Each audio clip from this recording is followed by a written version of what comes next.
Mobile check करा, बाबांना घराचे फोटो पाठवले असतील. सूरज इस्टेट डेव्हलपर्स यांचे royal planet, Tarabai park, Niruikar colony यामधील प्रॉमिनंट लोकेशनवरील प्रीमियम हाऊस.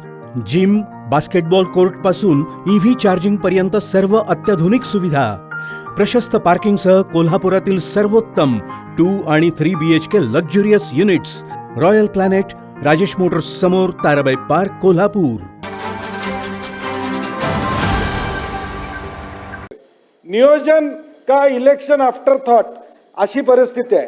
कारण की निवडणुकीच्या आधी दिलेले शब्द हे मार्चच्या बजेटमध्ये येणं अभिप्रेत होतं, परंतु ते आलेले नाहीत. त्या लाडक्या बहिणीचा विषय आमच्या सगळ्यांनीच त्या ठिकाणी काढला. त्या संदर्भातली बजेटची तरतूद करणं गरजेचं होतं. मार्चमध्ये पुरवण्या मागण्यात ती करण्याची वेळ काय येते हा प्रश्न या ठिकाणी महत्त्वाचा आहे. सभापती महोदय, आज महाराष्ट्राची पत ही नंबर 1 म्हणून पूर्वी या ठिकाणी होती, परंतु GDPतला आता हा 15.4 होता, तो 13% या ठिकाणी पोहोचले. पंतप्रधानांच्या सप्टेंबर 2024च्या economic adviser council to the prime मिनिस्टरमध्ये महाराष्ट्राची आर्थिक कामगिरी दशकभरात अधोगतीला गेलेली आहे. गुंतवणूक, रोजगार आणि निर्यात या तिन्ही आघाडीवर महाराष्ट्र मागे पडला आहे. इतिहासात प्रथमच महाराष्ट्र टॉपवरून स्लो लीगमध्ये आलेला आहे. हे आकडेवारीवरून या ठिकाणी दिसून येत. आज शासन 1 ट्रिलियन इकॉनॉमीची चर्चा या ठिकाणी करते, परंतु 1 ट्रिलियन इकॉनॉमी गाठायची असेल तो विकासाचा दर आज 7 आणि 9% आहे, तो 14% कसं घेऊन जाणार हे अजून त्या ठिकाणी सांगत नाही. दादा, मला या ठिकाणी दुसरा एक मुद्दा मागायचा आहे की आज USनं रेसिप्रोकल टॅक्स या ठिकाणी लागू केला. ऑगस्टपासून हा टॅक्स या देशामध्ये लागू झालेला आहे. त्याचा विचार कुठं आपण करणार आहोत का नाही माझ्या पुढं प्रश्न आहे. कारण की या US एक्सपोर्टमध्ये सभापती महोदय 15% वाटा महाराष्ट्राचा आहे. मग मॅन्युफॅक्चरिंग असेल, जेम्स असेल, केमिकल असेल, फार्मास्युटिकल असेल, इंजिनिअरिंग असेल, या सगळ्यामध्ये 15% वाटा हा महाराष्ट्राचा आहे. उद्या त्याचा परिणाम आमच्या CGST आणि IGSTवर या ठिकाणी होणार आहे. ह्याचाही विचार कुठं केलेला आपल्याला या ठिकाणी दिसून येत नाही. आणि म्हणून या रेसिप्रोकल टॅक्सच्या माध्यमातून देखील उद्याच्या भविष्यकाळात राज्यापुढे आर्थिक अडचणी येणार आहेत, त्याचा या ठिकाणी विचार कुठे केलेला नाही.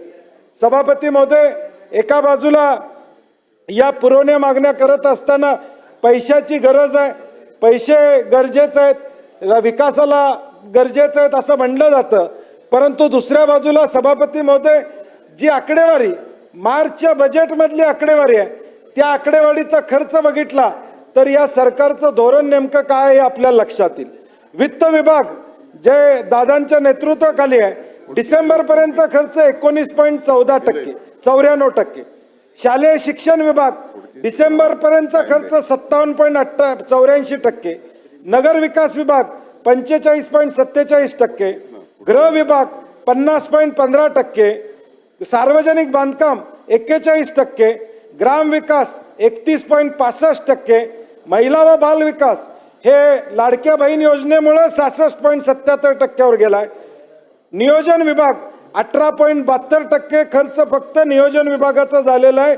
6,532 कोटी रुपये नियोजन विभागाचे खर्च झाले. सामाजिक न्याय विभाग सभापती महोदय 38% खर्च. आदिवासी विभाग 40%. जलसंपदा 40%. सार्वजनिक आरोग्य 59%. कृषी 43%. अन्न व नागरी पुरवठा 34%. उच्च व तंत्र शिक्षण 51%. वैद्यकीय शिक्षण 54%. म्हणजे अर्थसंकल्पामध्ये या 15 विभागांना सभापती महोदय 5,10,000 कोटी रुपयाची तरतूद होती. खर्च झालाय फक्त 56 कोटी रुपये. मग या पुरवण्या मागण्या कशासाठी आहेत? या पुरवण्या मागण्या खर्च होणार आहेत का? तर या खर्च त्या ठिकाणी होणार नाहीत. तुम्ही मागचाच खर्च जर 8 महिन्यात करू शकला नाही तर राहिलेल्या 3 महिन्यात हा खर्च तुम्ही कसा करणार आहात? एकूण आचारसंहिता परत महिन्याभरात या ठिकाणी लागेल. एकूण राज्याच्या बजेटचा विचार केला तर सभापती महोदय फक्त 42% पैसे खर्च झालेले आहेत. 42% पैसे खर्च झालेले आहेत. कशा पद्धतीने पाठ थोपटून घेत आहेत, कशा पद्धतीने डिपार्टमेंटची कामं चांगले टॉप डिपार्टमेंट काढले, हे 5 टॉप डिपार्टमेंट आहेत, कशावर आधारित या ठिकाणी केले. 42% फक्त राज्याचा खर्च झाला असेल तर हे राज्य फक्त बजेट ह्या तरतुदी आहेत आकडेवारी आहे, लोकांना फसवण्यासाठी जाहीर केलेली आकडेवारी आहे. प्रत्यक्षात लोकांच्या पुढे कुठलाही लाभ पोचत नाही, ही वास्तवता या आकडेवारीतून दिसून येते. आणि ही दादा आकडेवारी माझी नाही, बीम्सवरचीच आकडेवारी आहे आपली. या शासकीय आकडेवारी मी इथं बोलून या ठिकाणी दाखवते, जी आकडेवारी जाहीर या ठिकाणी. आज सभापतीमध्ये गृह विभागाच्या मागणी बाब क्रमांक 28 ते 40 याच्यावर बोलत असताना राज्यामध्ये गृह विभागाची अवस्था काय, दररोज किमान 6 खून आणि 23 बलात्कार या ठिकाणी होतात. आजचे दिवस कुणासाठी आहेत तर गुन्हेगारांसाठी सोनेरी दिवस आहेत. हे वास्तव या गृह खात्याचं आहे. पुणे हे विद्येचं माहेरघर म्हणून ओळखलं जातं. दुर्दैवानं आता पुण्याची ओळख ही कोयता गँगमुळं देशभर आणि राज्यभर या ठिकाणी ओळखली जाते.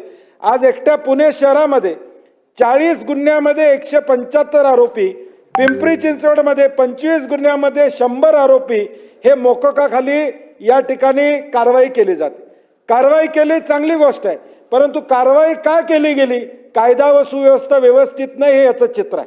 ज्यावेळी कारवाई होते याचा अर्थ मोका लावण्याची वेळ होते, त्यावेळी कायदा आणि सुव्यवस्था व्यवस्थित नाही, कायदा आणि सुव्यवस्था घसरलेला आहे हे यातून या ठिकाणी दिसून येते.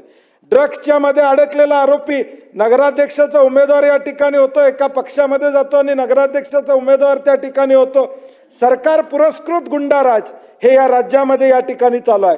संतोष देशमुखांची हत्या असेल, संपदा मुंडेंची या ठिकाणी आत्महत्या असेल, गुंड निलेश गयावळ लंडनला जाण्याचा प्रकार असेल, किंवा सोमनाथ सूर्यवंशी डॉक्टर संपदा मुंडेंची आत्महत्या असेल, किंवा सोमनाथ सूर्यवंशींच्या संदर्भामध्ये हायकोर्टानं निर्देश देऊन SIT नेमण्याची वेळ असेल, मग कायदा आणि सुव्यवस्था कशा पद्धतीची आहे हे आपण जाणतो. कोल्हापूरमध्ये 2 दिवसापूर्वी एका 6 वर्षाच्या मुलीवर या ठिकाणी अत्याचार करण्याचा प्रयत्न झाला. कायद्याचा धाक हा या राज्यामध्ये कुणालाही या ठिकाणी राहिलेला आहे. कृषी विभाग बाब क्रमांक 55 ते 86 सभापती महोदय 2025च्या या पहिल्या 3 महिन्यात जवळजवळ 767 शेतकऱ्यांनी आत्महत्या या राज्यामध्ये केलेल्या आहेत. मराठवाड्यात त्यातल्या 269 आत्महत्या या फक्त मराठवाड्यामध्ये या ठिकाणी आहेत. सरकारने 1 रुपया पीक योजना बंद केली. ती योजना बंद करून कृषी समृद्धी योजना जाहीर केली, परंतु याचा उल्लेख कुठेही या ठिकाणी नाही. कृषी मंत्री पत्र लिहितात की आम्हाला निधी द्या, परंतु वित्त खातं काय डोळे उघडत नाही, अशी वास्तवता आम्ही वर्तमानपत्रामध्ये या ठिकाणी वाचली. वित्त मंत्री काय त्याला न्याय देत नाहीत. 75,000 कोटीच्या या पुरवण्यामध्ये फक्त कृषी खात्याला मिळाले किती तर 616 कोटी फक्त या ठिकाणी कृषी खात्याला मिळाले. महसूल खात्याला 15,000 आणि नगर विकासला 9,000 कोटी. मला वाटतं आता निवडणुका असल्यामुळे 9,000 कोटी सचिन भाऊ आता येतील. महापालिका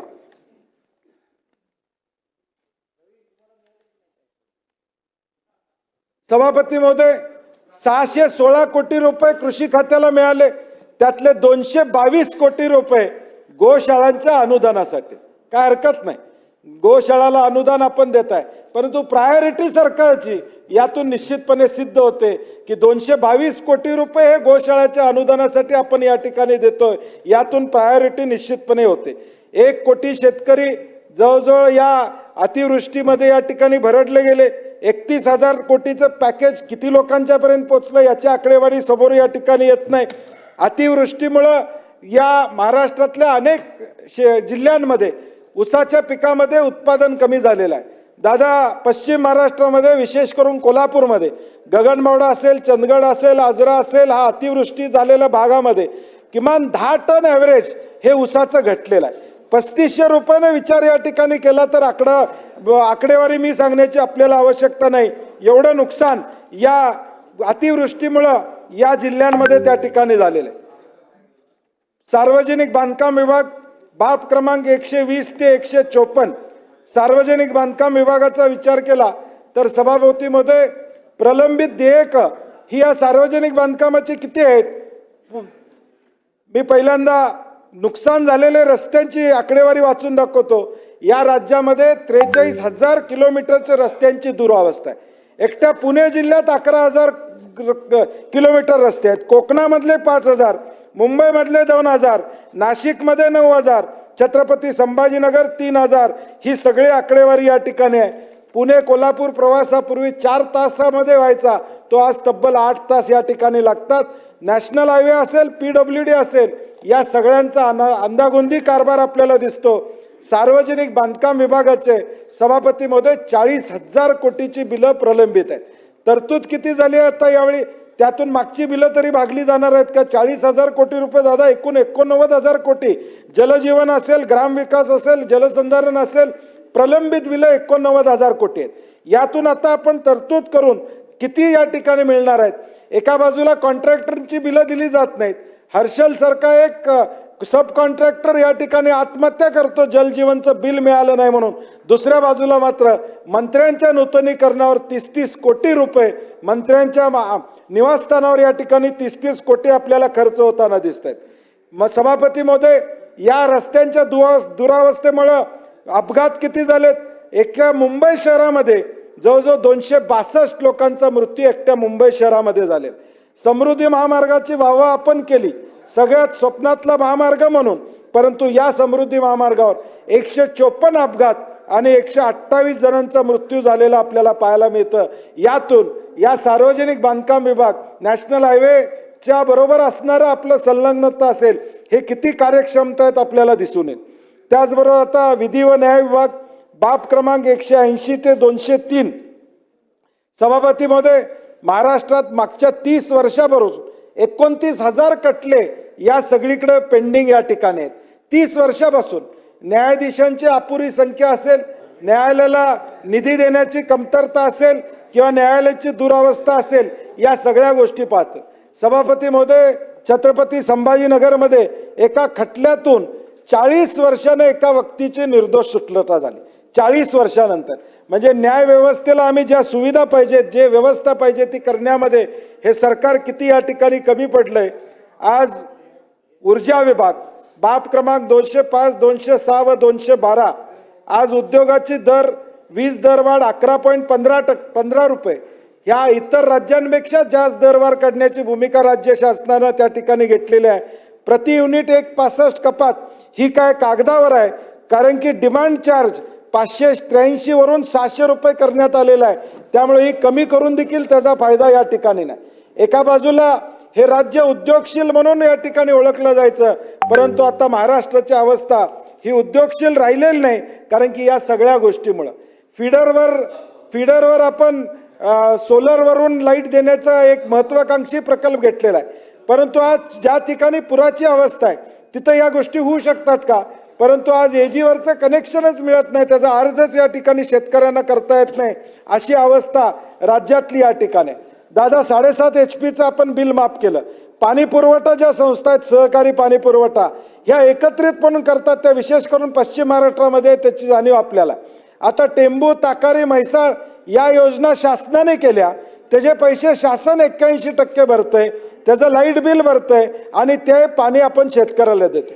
सहकारावर उभ्या केलेल्या पाणी पुरवठा योजना स्वर्गीय ND साहेबांचा आपल्याला अनेकदा याच्या संदर्भातल्या अनेकदा तुमच्या आमच्या बैठकी झालेल्या आहेत. ह्या योजनांना यामध्ये आपण का घेत नाही? चूक काय त्यांची? त्यांनी स्वतःचा पंप बसवला नाही, चूक का? पाणी पुरवठा सहकारामध्ये काढली, त्यांची चूक का? म्हणून त्यांना तुम्ही का वगळताय?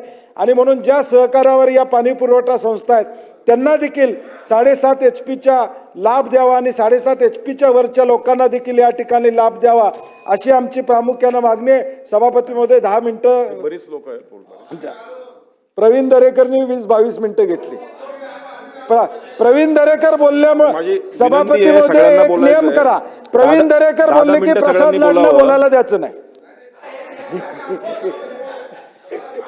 प्रत्येकाने 10 मिनिटं घ्या, कारण बरेच जण बोलणार आहेत.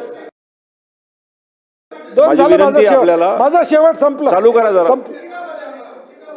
साहेब पाटील साहेब चालू करा.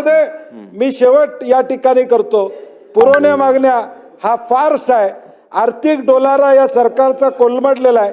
प्रायोरिटी सरकारची या ठिकाणी राहिलेली नाही. नेमकी दिशा या सरकारला नाही आहे. दिशाहीन अर्थव्यवस्था, अर्थकारण या राज्याचं चाललेलं आहे. हे राज्याच्या हितासाठी नाही, फक्त मोजक्या लोकांच्या हितासाठी या पुरवण्या मागण्या आहेत. आणि म्हणून याला मी या ठिकाणी माझं मत व्यक्त करून मी माझे 2 शब्द संपवतो. अमोलजी मिटकरी. ताज्या घडामोडी पाहण्यासाठी माझा महाराष्ट्र न्यूजला आजच सबस्क्राईब करा.